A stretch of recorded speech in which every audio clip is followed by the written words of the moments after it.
you for allowing UCLG to contribute to your debate in this exchange in your series of consultations. In 1 minute, I believe my presentation will be put on the screen. I will speak in French, so perhaps you might want to change the language by clicking the interpretation button at the bottom of your screen. There were three main things that I would like to talk to you about. The challenge, the challenges have already been explained by the other panelists. Then opportunities and solutions that have already been proposed by certain stakeholders. And finally, priorities and areas of collaboration between PSI and UCLG in the future. Next slide, please. What are the challenges? Well, with Robert and John have already brought it up in their own local contexts. We did a more global analysis of the challenges, the structural problems for in the north and in the south. You can see the various points that are in the brief and much more detail in the brief. So I will say very briefly that in many countries, we can see that communities have very limited own source revenue as well as weak fiscal autonomy, especially in the global south. There are uneven and volatile intergovernmental fiscal transfers, which is done often in a non-transparent, irregular way. This is an added challenge when their own revenue base is reduced. Daria also mentioned unfunded mandates in her introduction. That is, competencies, or rather jurisdictions that are given to local governments, but that do not have accompanying or proportionate revenue. And then rigid budget and spending rules, and finally limited access to credit and capital markets. And again, in southern countries, this is even more pronounced. Of course, developing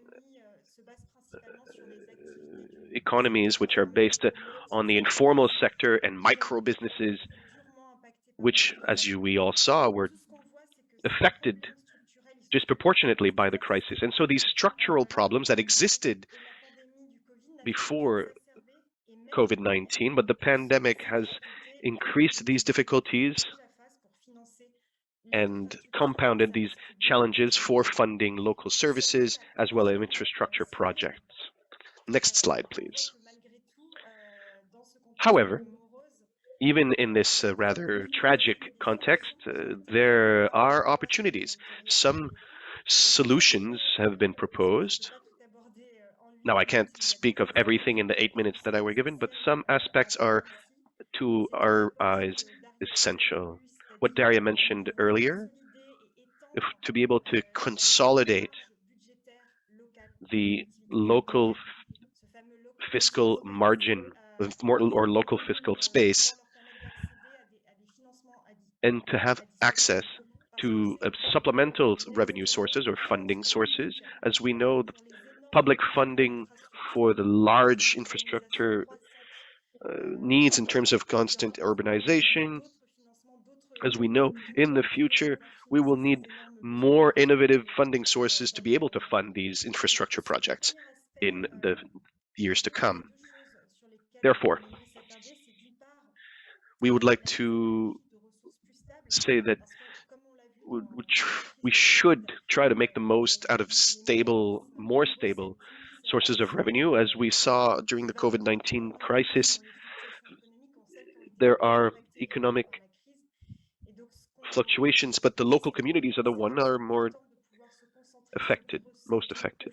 And so we need to focus on stable sources of revenue so that these local authorities can have a better fiscal space. And there are two mechanisms that we are mentioning here.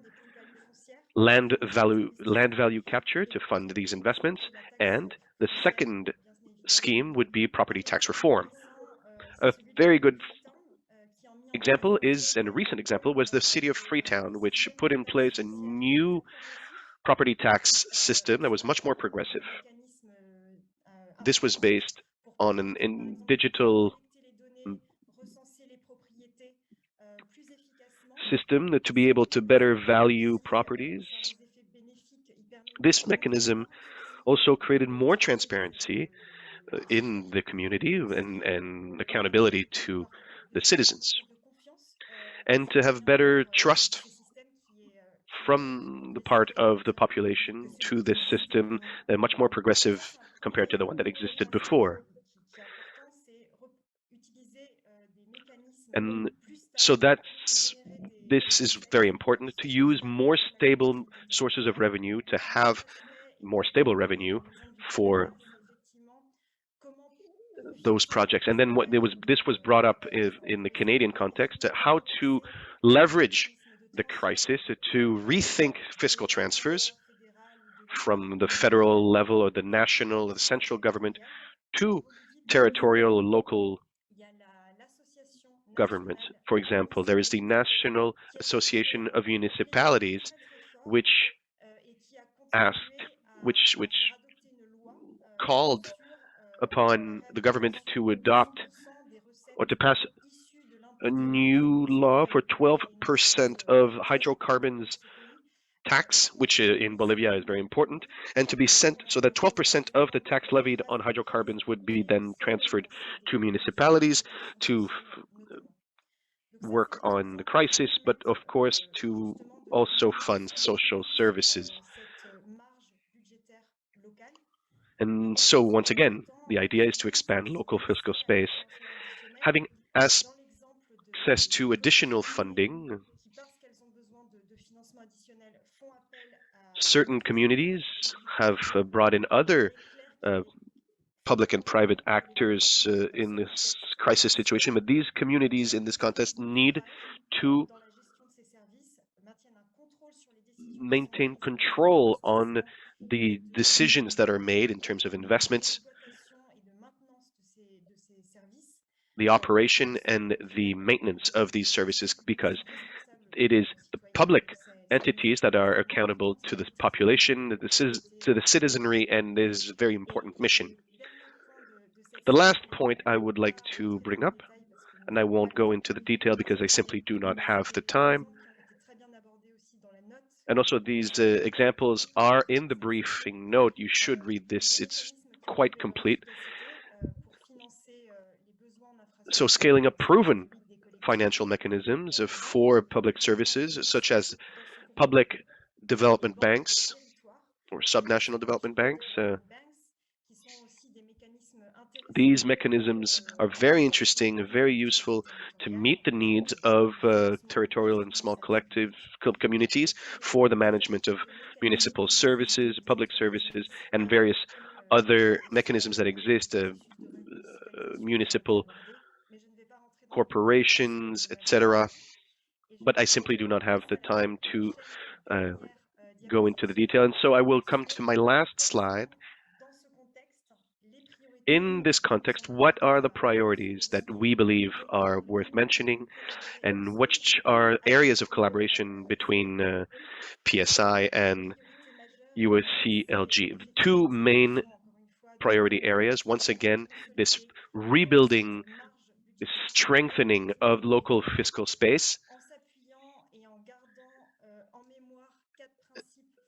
Four main principles, guiding principles that we have brought up in a report that we had published under the Initiative for Governance by UCLG Metropolis, and a third. And so these guiding principles are autonomy, financial autonomy, flexibility to be able to reorganize resources, stability, of course, in terms of transfers, having stable, predictable transfers in a crisis context, and solidarity. Of course, financial solidarity between the communities, and this can be done through various equalization schemes. Second priority would be in terms of alliances where communities are bringing in other actors to fund their needs. Communities must be public interlocutors, key public interlocutors of these spaces, that they are the custodians of the general public interest. Once again, it is a question of governance. As Robert said, they have to have a seat at the table for negotiations and for these alliances. And again, two key principles: transparency and accountability of these public institutions to their populations. The last point I will bring up is what can we do together? How UCLG and PSI can continue to collaborate,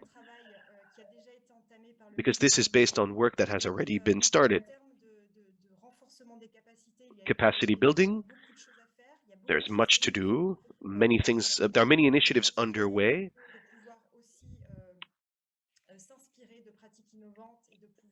and so communities can draw inspiration from the innovative practices,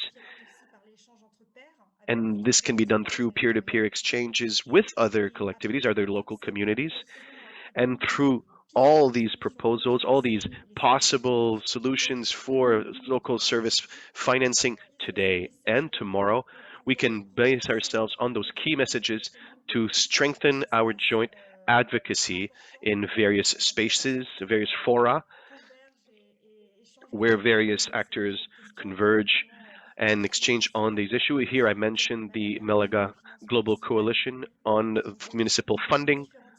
This is a coalition that brings together various stakeholders in order to strengthen this local fiscal space and municipal autonomy for these big global agendas. If you could go to the last slide. So we've got our contact info if you've got other questions, and I hope this will contribute to the work of PSI and to the exchanges within this dialogue. Thank you for your attention.